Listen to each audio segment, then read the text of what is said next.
O livro do fim dos tempos. O Apocalipse é um livro envolto em mistério.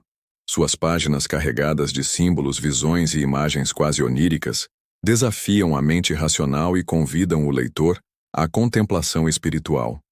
Escrito pelo apóstolo João, exilado na ilha de Patmos, o livro não é apenas uma previsão catastrófica do fim do mundo, mas uma revelação, uma apocalipse da vitória final de Deus sobre o mal e da esperança que sustenta os fiéis mesmo em meio ao caos. Mas antes de continuar, peço que se inscreva no canal para não perder nada dos vídeos que postamos aqui, ok? Desde os seus primeiros versículos, Apocalipse convida o leitor a ver o mundo com olhos espirituais. O tempo é descrito não como uma linha reta, mas como uma espiral onde eventos se repetem, ecos de antigas batalhas entre o bem e o mal. É, nesse cenário simbólico e carregado de tensão que somos levados ao capítulo 17, onde encontramos uma das figuras mais enigmáticas de toda a Escritura. A mulher montada sobre uma besta escarlate. Essa mulher não é apenas uma personagem. Ela representa um sistema. Um poder corrupto, sedutor, arrogante. Está embriagada com o sangue dos santos e adornada com ouro, pedras preciosas e vestes de púrpura. Sua aparência é gloriosa, mas seu interior está apodrecido. Ela é o retrato do poder que se vende ao engano e persegue a verdade. E a besta, sobre a qual cavalga, uma criatura de muitos nomes e cabeças, cheia de blasfêmias e arrogância, símbolo de forças que ultrapassam impérios e eras. Nesse contexto simbólico, somos apresentados a uma sequência de reis, 7. Ao todo. 5 já haviam caído. Um ainda existia nos dias de João. O outro ainda estava por vir. Mas há um oitavo. Um que é descrito de forma única e perturbadora. A besta que era, e já não é também o oitavo rei. E procede, do 7, e caminha para a perdição. Essa breve sentença carrega um peso imenso. Quem é esse oitavo rei? Ele parece ser uma repetição ou ressurreição de algo antigo. É dos 7, mas também representa uma nova manifestação do mal, uma culminação do espírito anticristão que atravessa os séculos. Seu destino, contudo, está traçado desde o início. Vai à perdição. Ele não triunfa. Ele não reina para sempre. Mas antes de sua queda, esse rei exercerá poder, sedução e violência como poucos. Este texto nasce da necessidade de compreender o significado dessa figura, não como uma curiosidade teológica, mas como um chamado ao discernimento. O oitavo rei não é apenas um personagem do fim dos tempos. Ele é o reflexo do coração humano quando seduzido pelo poder absoluto. Ele é uma figura que transita entre o político e o espiritual, entre o passado e o futuro, entre o real e o simbólico. Entender quem ou o que é o oitavo rei não é apenas desvendar um mistério bíblico, é reconhecer os ciclos da história, as forças invisíveis que moldam os impérios e os sistemas, e perceber que, por trás das aparências, há sempre uma batalha espiritual acontecendo. Apocalipse não foi escrito para satisfazer a curiosidade. Foi escrito para preparar a igreja, e é por isso que, ao mergulharmos nesta jornada, olharemos não apenas para o texto, mas também para os tempos. Descobriremos o que está por trás dos símbolos. Ouviremos as advertências de João e buscaremos, acima de tudo, a luz que brilha em meio à escuridão da profecia, o texto profético. Apocalipse 17, 9, 11.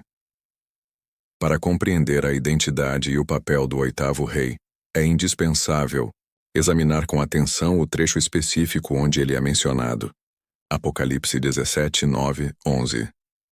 É aqui que encontramos uma das declarações mais misteriosas de toda a Bíblia. Uma passagem que combina simbologia geográfica, histórica e espiritual, desafiando qualquer interpretação simplista. Aqui está o sentido que tem sabedoria. As 7 cabeças são 7 montes sobre os quais a mulher está sentada. São também 7 reis. 5 já caíram, um existe, o outro ainda não chegou. E quando chegar, deve durar pouco. A besta que era e já não é Ela também é o oitavo rei. É dos 7, e vai à perdição. João introduz este trecho com uma advertência que não deve ser ignorada. Aqui está o sentido que tem sabedoria. Esse é um alerta direto ao leitor para que abandone uma leitura superficial. Ele está dizendo: olhe com olhos espirituais, compreenda além da letra. O texto exige discernimento. A mensagem está codificada, e esse código é construído por meio de símbolos. A primeira imagem simbólica é a das 7 cabeças como 7 montes. Para muitos estudiosos, isso sugere Roma, tradicionalmente conhecida como a cidade dos 7 montes. Essa interpretação geográfica é válida, mas insuficiente. O próprio texto amplia o símbolo. Os montes são também 7 reis.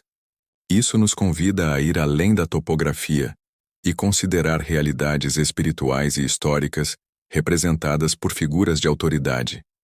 Reis. Em seguida, João nos apresenta um enigma temporal. 5 já caíram, um existe, o outro ainda não. Chegou, e quando chegar deve durar pouco. Aqui temos uma sequência que aponta para uma linha histórica. 5 reis ou reinos já haviam passado no tempo de João.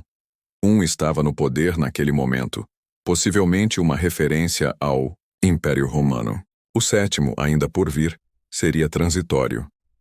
Esta cronologia sugere que o cenário apresentado não se limita ao futuro distante, mas é parte de um processo contínuo, uma progressão histórica dos poderes humanos dominados por forças espirituais. Então, surge a frase central.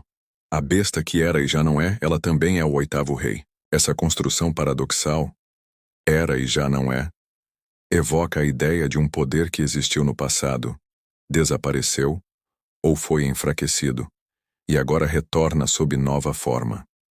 Ele é, ao mesmo tempo, algo antigo e algo novo. Sua origem remonta ao 7, mas sua manifestação final é distinta. O 8º rei é uma ressurreição simbólica do mal institucionalizado, uma reciclagem profética daquilo que já assolou o mundo antes. O uso do termo besta reforça essa identidade antagônica. A besta não é apenas um rei político. Ela é um sistema, um espírito de oposição a Deus que encarna-se em reinos, impérios e líderes ao longo da história. Essa besta se levanta contra o povo de Deus, seduz as nações e busca glória para si, uma caricatura do verdadeiro rei, e por fim, vem a sentença definitiva. Vai à perdição. Essa expressão não é uma observação neutra. É um julgamento escatológico. O 8º rei está destinado à destruição. Seu caminho está traçado desde o princípio. Ele pode parecer triunfante por um tempo, pode seduzir, governar e destruir, mas seu fim é certo. A perdição não é apenas um lugar. É a expressão do juízo eterno de Deus sobre aquilo que se opõe ao seu reino. Esse trecho nos obriga a pensar sobre a natureza cíclica do mal na história. O 8º rei não é apenas um evento futuro isolado. Ele é o ápice de um processo. É como se os 7 reis anteriores fossem ensaios, formas incompletas da rebelião contra Deus, culminando no 8º como a plena encarnação dessa rebelião. Ele é o clímax de um padrão profético. Há também um elemento de ironia divina nessa descrição. O 8º rei se origina dos 7, o mesmo sistema que caiu repetidas vezes ao longo da história. É como se o mal nunca aprendesse. Ele retorna, assume novas formas, muda de rosto, mas sempre carrega a mesma essência: orgulho, blasfêmia e perseguição. Essa análise textual é o ponto de partida para toda a interpretação futura. O 8º rei não pode ser compreendido isoladamente. Ele é parte de um drama maior, um ciclo que começou muito antes de João e que, de alguma forma, ainda ecoa nos dias de hoje. Ele não representa apenas um indivíduo, representa um espírito, uma estrutura de poder, um sistema que por fim será destruído. Ao compreendermos isso, somos levados a olhar para a história humana com novos olhos, não apenas como uma sequência de eventos, mas como uma batalha espiritual contínua. E é justamente essa perspectiva que nos prepara para mergulhar mais profundamente nos 7 reis e na origem do 8º.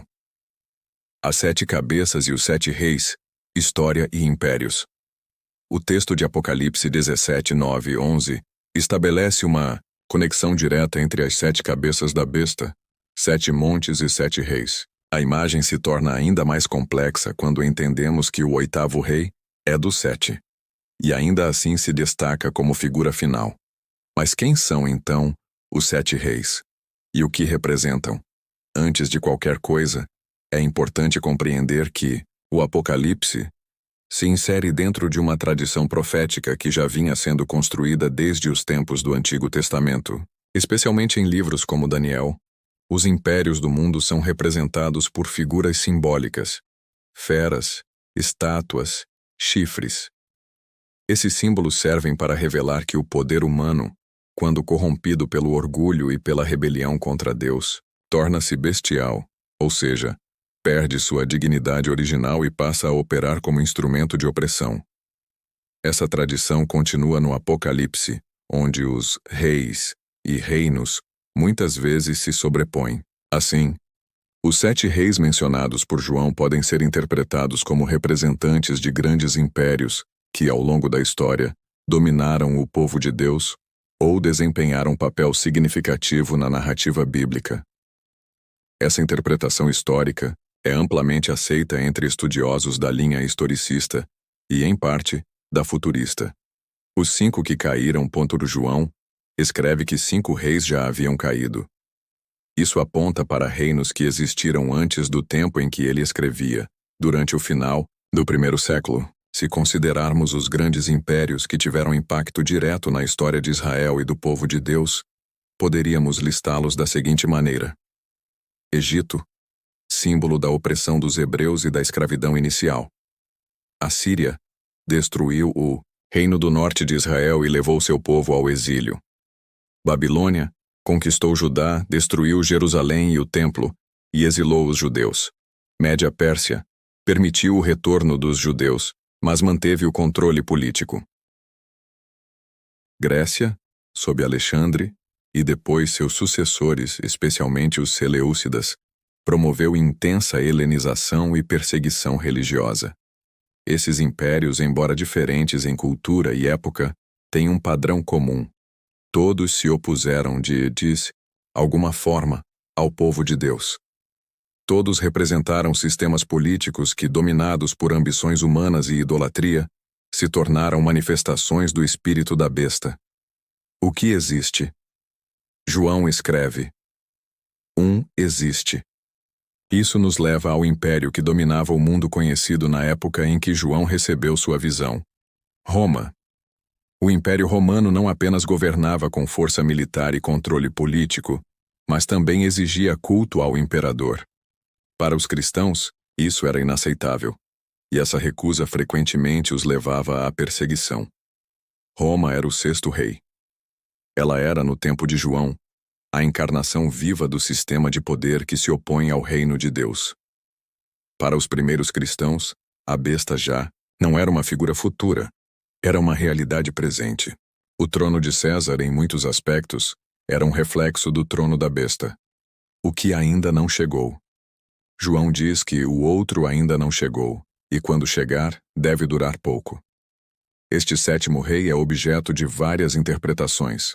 Para alguns, ele representa uma forma posterior do Império Romano, talvez o Império Bizantino ou o Sacro Império Romano Germânico. Para outros, trata-se de um império ainda futuro, uma coalizão global que ainda não se manifestou plenamente. A expressão deve durar pouco sugere uma transitoriedade. Este 7º rei não terá a estabilidade dos anteriores. Ele surge como um último estágio antes do 8º, que não é apenas um novo poder, mas o retorno e a intensificação de todos os anteriores em uma só figura. Padrões proféticos e o espírito dos impérios. Mais importante do que identificar os nomes exatos de cada reino, é compreender o espírito profético por trás deles. Todos esses impérios, do Egito a Roma, representam mais do que realidades políticas. Eles simbolizam estruturas de poder humano erguido em oposição a Deus.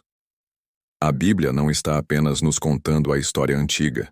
Está nos mostrando como o poder, quando divorciado da justiça divina, se torna bestial.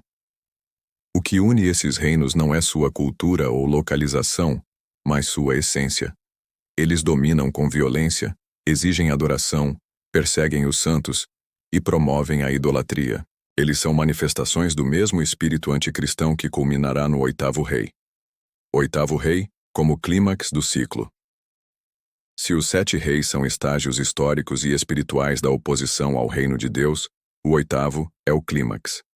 Ele é dos 7. Ou seja, nasce do mesmo sistema, mas representa a forma mais concentrada, poderosa e perversa dele. Ele não é apenas um novo império, ele é a síntese de todos os anteriores. Este padrão cíclico de surgimento, ascensão, corrupção e queda repete-se ao longo da história. Egito, Babilônia, Roma. E hoje?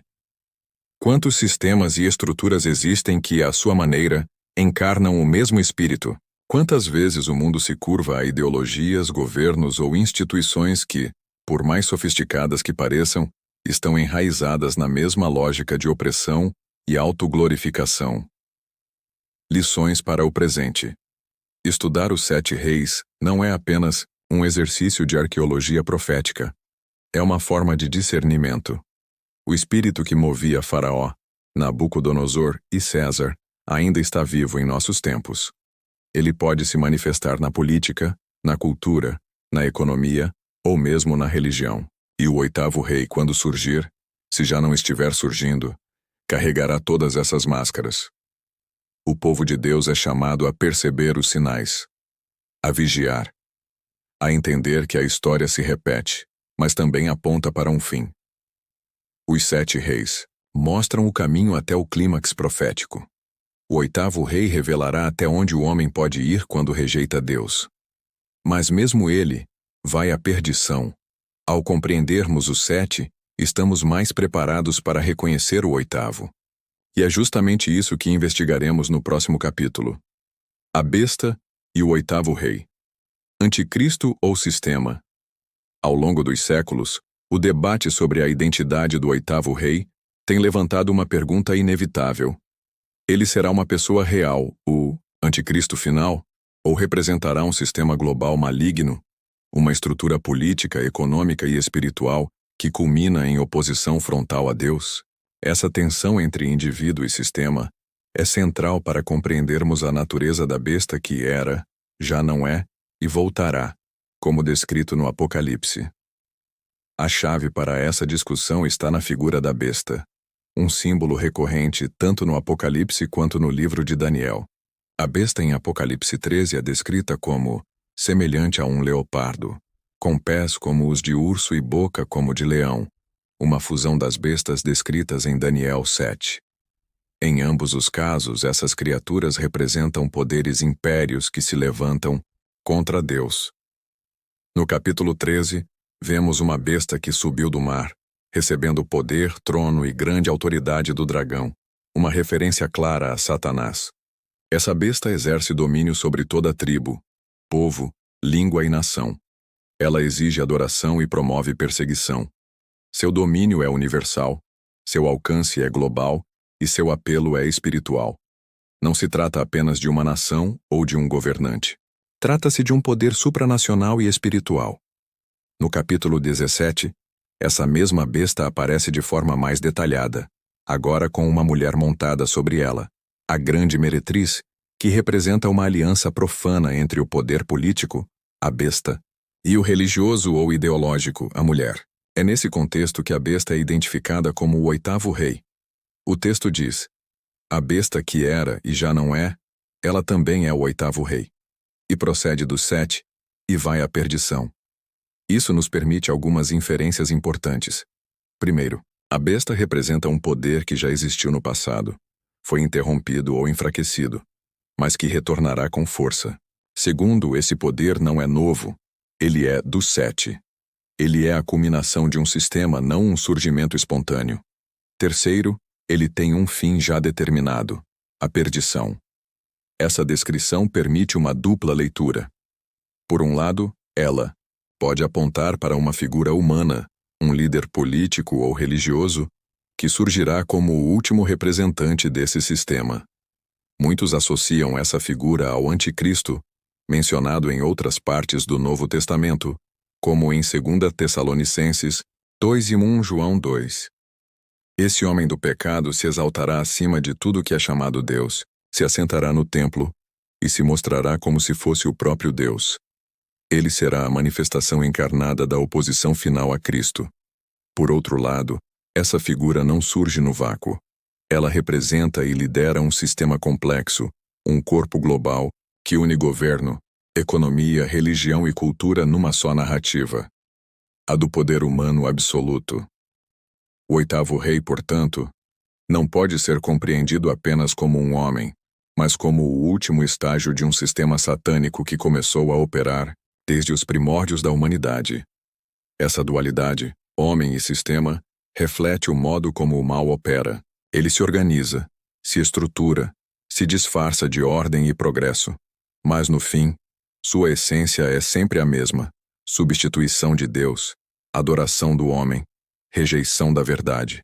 O oitavo rei, como manifestação final da besta, é a junção entre a corrupção institucional e a perversão espiritual. Há um elemento que torna essa figura ainda mais perigosa: a capacidade de sedução. Em Apocalipse 13, lemos que toda a terra se maravilhou após a besta. Ela realiza sinais, promove maravilhas, cura feridas, ou pelo menos aparenta fazê-lo. A besta não é apenas um tirano militar, ela é uma usina de encantamento. As pessoas a seguem não só por medo, mas por fascínio. Ela oferece soluções, poder, unidade. Mas exige um preço: a adoração. Esse é o momento mais crítico da história humana. Sob a liderança do oitavo rei, a besta alcança seu clímax. A igreja é confrontada diretamente. Os santos são perseguidos. Aqueles que não se curvam são marginalizados, punidos, excluídos do sistema. E como descreve o texto, a besta parece invencível. Seu poder é tão grande que muitos dirão: quem é semelhante à besta? Quem pode pelejar contra ela? No entanto, a narrativa do Apocalipse não termina com essa pergunta. O oitavo rei, embora poderoso, tem seu fim garantido. Ele vai à perdição. Seu reinado, embora impressionante, é breve. Sua glória, embora luminosa aos olhos dos homens, é falsa. Seu destino é a destruição definitiva, porque o Cordeiro, Jesus Cristo, é o verdadeiro rei, e ele triunfará. Essa compreensão nos leva a uma conclusão inevitável. O oitavo rei é o culminar do espírito anticristão, que opera tanto em indivíduos quanto em instituições. Ele é o último suspiro do sistema que se opõe a Deus. Sua ascensão será dramática, seu domínio será real, mas sua queda será certa. O oitavo rei é, portanto, mais do que uma figura profética. Ele é um alerta. Ele nos mostra o que acontece quando a humanidade abandona Deus e confia plenamente em si mesma. Ele revela o fim inevitável de todos os sistemas construídos sobre orgulho, mentira e poder sem limites. Com isso, estamos prontos para analisar as interpretações que surgiram ao longo da história sobre quem ou o que é esse oitavo rei e como ele pode já estar se manifestando em nossos dias. Interpretações históricas e contemporâneas. Desde os primeiros séculos do cristianismo, o livro do Apocalipse tem provocado especulações, debates e até temor. Nenhuma outra figura tem despertado tantas interpretações quanto a da besta e do oitavo rei. Por ser uma imagem densa, simbólica e misteriosa, ela se tornou um espelho onde cada geração enxerga seus próprios medos, conflitos e presságios. As interpretações sobre o oitavo rei costumam se dividir em 3 grandes categorias: históricas, escatológicas e contemporâneas. Cada uma delas se relaciona com o tempo em que é formulada e revela mais do que uma tentativa de decifrar o texto. Revela como o ser humano lida com o poder, a fé e o medo do futuro. A perspectiva histórica. Roma e os imperadores. Entre os primeiros cristãos havia uma forte associação entre a besta e o Império Romano. Para muitos, os 7 reis eram literalmente os imperadores que haviam governado Roma até a época de João, Augusto, Tibério, Calígula, Cláudio e Nero como os 5 que caíram, Vespasiano ou Domiciano como o que existia, e um que ainda viria brevemente. Alguns antigos intérpretes identificavam o 8º rei com Nero redivivo, uma lenda que circulava no mundo romano. Acreditava-se que Nero, mesmo após sua morte, retornaria com grande poder e perseguição contra os cristãos. Isso se encaixava perfeitamente com a descrição da besta, que era, já não é, e há de vir. Para eles, o 8º rei era a personificação da tirania, e seu retorno significava uma nova onda de violência contra os fiéis. Outros viam Roma não apenas como o império do momento, mas como o símbolo de todos os impérios mundanos que se opõem ao reino de Deus. Nesse sentido, a besta e seus reis não eram apenas figuras passadas, mas padrões repetidos ao longo da história.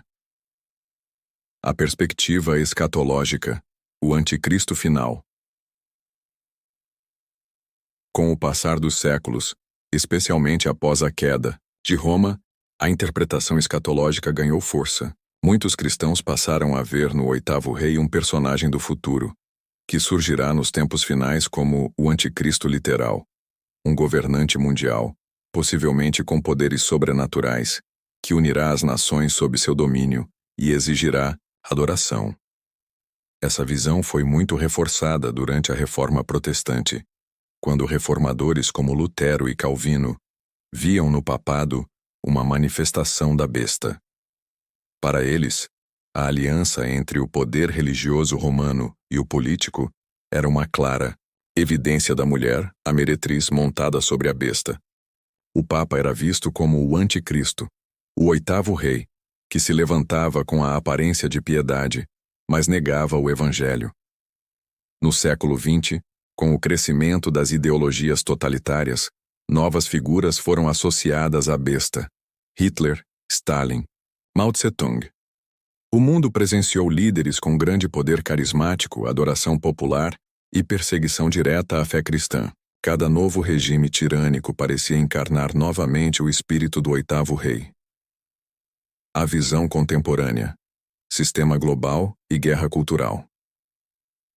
No cenário atual, a figura do 8º rei costuma ser interpretada não apenas como uma pessoa, mas como um sistema transnacional, uma fusão entre política, economia, cultura e tecnologia. Muitos estudiosos e pensadores cristãos acreditam que o 8º rei não virá com armadura ou coroa visível, mas com algoritmos, ideologias e influência global. Há quem veja na globalização e centralização de poder uma sombra do 8º rei. Instituições que operam acima dos governos, organismos que moldam o pensamento das massas, a cultura da performance, o culto ao eu. Para muitos, a besta está disfarçada de progresso. Ela fala de tolerância, mas silencia quem discorda.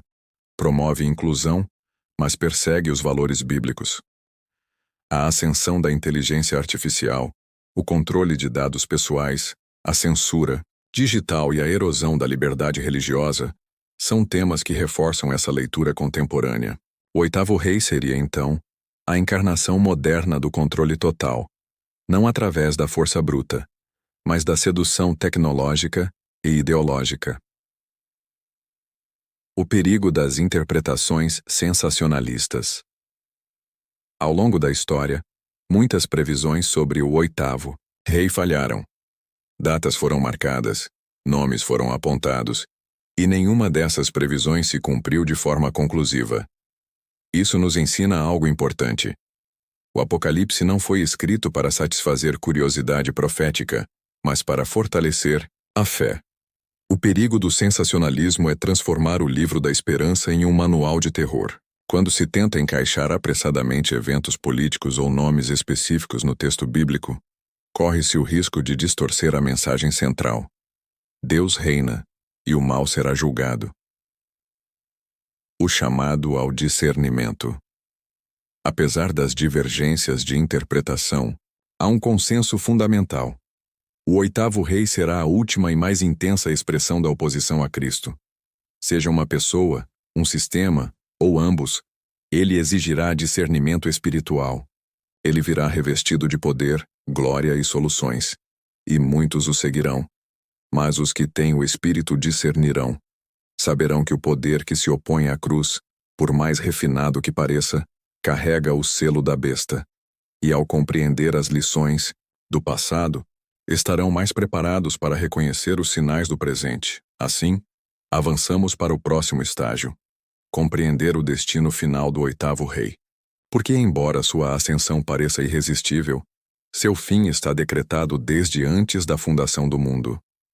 O destino do oitavo rei, a perdição profetizada. Se há algo tão marcante quanto a ascensão do oitavo rei no livro do Apocalipse, é o seu destino. João não deixa margem para dúvidas. Vai à perdição. Esta afirmação curta e direta carrega um peso tremendo. Por mais poder que a besta concentre, por mais sedutora que sua influência se torne, e por mais global que seu domínio pareça ser, seu fim é selado, irreversível, inevitável, profético. A palavra perdição, usada aqui, vai além de destruição física. No contexto bíblico, aponta para a ruína eterna, o juízo final e a separação definitiva de Deus. O oitavo rei, embora seja descrito com imponência e prestígio, é uma figura marcada pela condenação. Ele sobe das profundezas, domina temporariamente, mas está em rota certa para o abismo. Essa profecia do destino do oitavo rei ecoa por todo o Apocalipse. Em Apocalipse 19, 19 e 20, lemos que a besta, junto com o falso profeta, é lançada viva no lago de fogo. Não há batalha prolongada. Quando Cristo aparece montado no cavalo branco, com os exércitos do céu atrás dele, a vitória é imediata. A besta é vencida com uma palavra, com o sopro da boca do cordeiro. É um lembrete dramático. Nenhum sistema, império ou líder pode resistir ao poder soberano de Deus. Essa vitória é importante, porque o oitavo rei, enquanto figura profética, simboliza o auge da arrogância humana. Ele é o resultado final do projeto humano sem Deus. Representa o desejo de dominar, de unificar, de controlar, de redefinir o bem e o mal.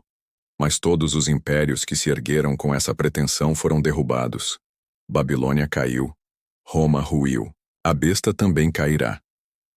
É interessante perceber como a narrativa do Apocalipse enfatiza não apenas o poder da besta, mas também sua queda abrupta.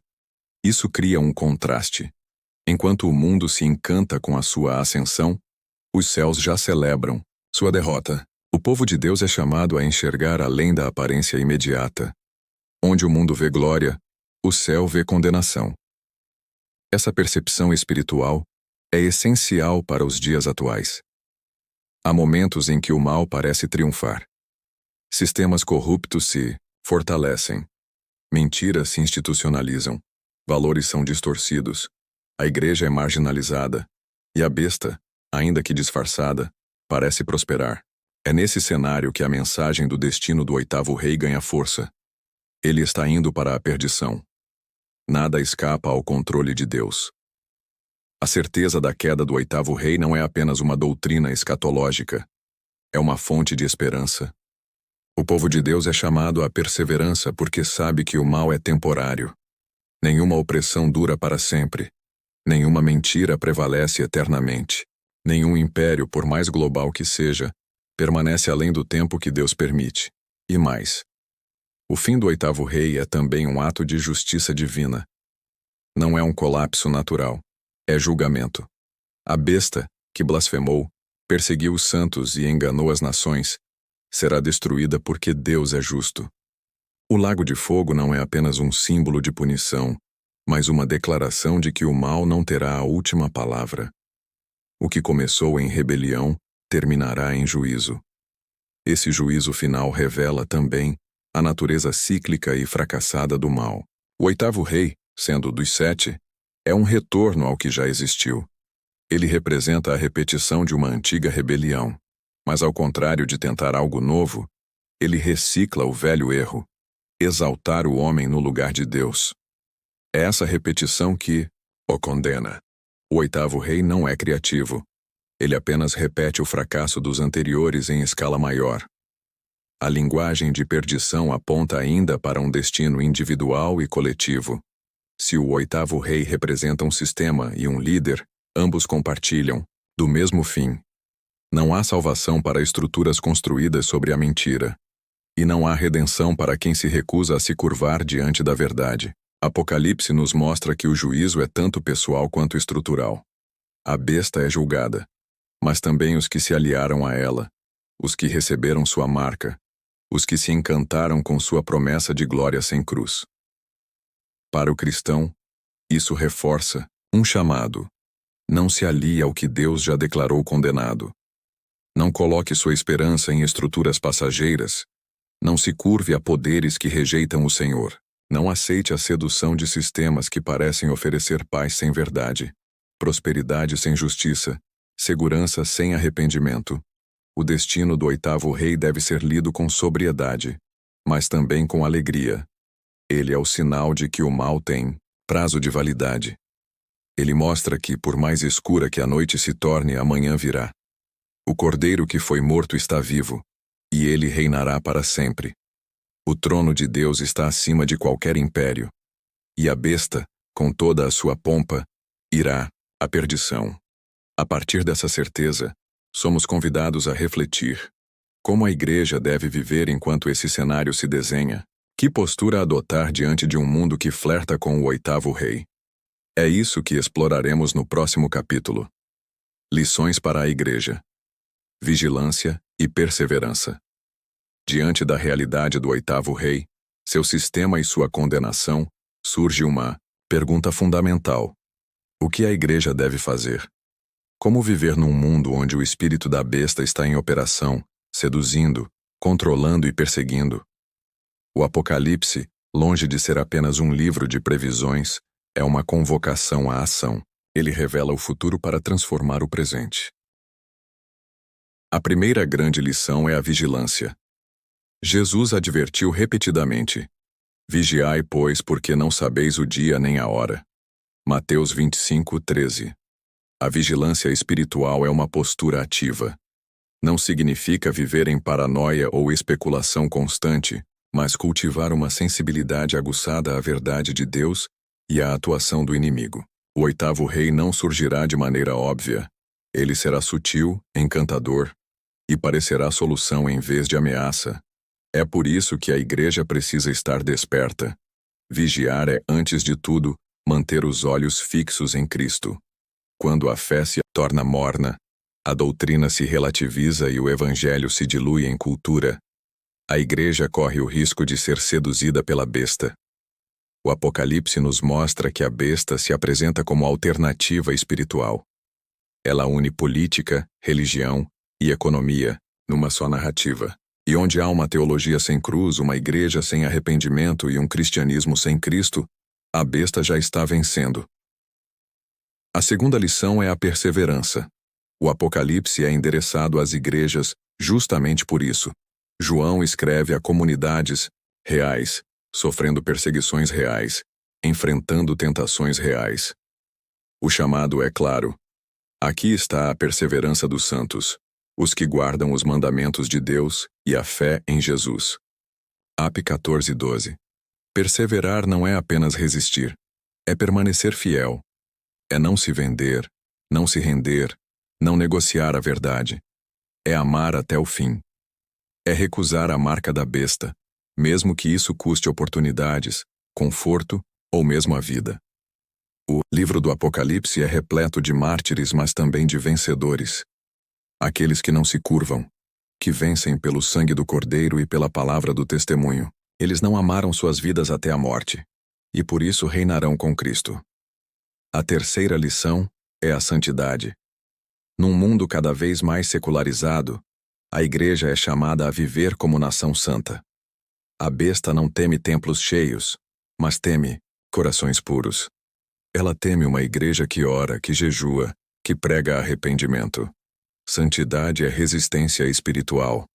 é a forma mais eficaz de oposição ao espírito do anticristo, e é também o reflexo do caráter de Cristo no mundo. A quarta lição é a esperança. A besta sobe, mas cai. O oitavo rei reina, mas vai à perdição. Cristo reina para sempre. Essa esperança não é otimismo ingênuo. É certeza profética. Ela não nos isenta do sofrimento, mas dá sentido a ele. É por isso que os mártires do Apocalipse cantam. Eles não estão derrotados. Eles venceram.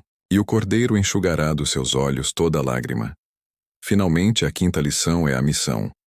O tempo da besta é curto, mas a colheita é grande. Enquanto o mundo é seduzido pelo oitavo rei, a igreja deve anunciar o verdadeiro rei. A mensagem do Evangelho é a única que pode libertar do engano. Cada cristão é uma sentinela. Cada igreja uma fortaleza de luz. Cada pregação um ato de guerra contra a escuridão. O Apocalipse não nos chama ao medo, mas à fidelidade. Ele revela o cenário final para que a igreja não se perca nos detalhes do presente. Ele nos mostra o trono eterno de Deus para que não sejamos enganados pelos tronos passageiros da terra. Ele anuncia a vitória do Cordeiro para que possamos seguir firmes mesmo quando tudo parecer perdido. E por isso, concluímos esta jornada com uma afirmação. O oitavo rei existe, mas o Rei dos Reis já venceu. E essa verdade muda tudo.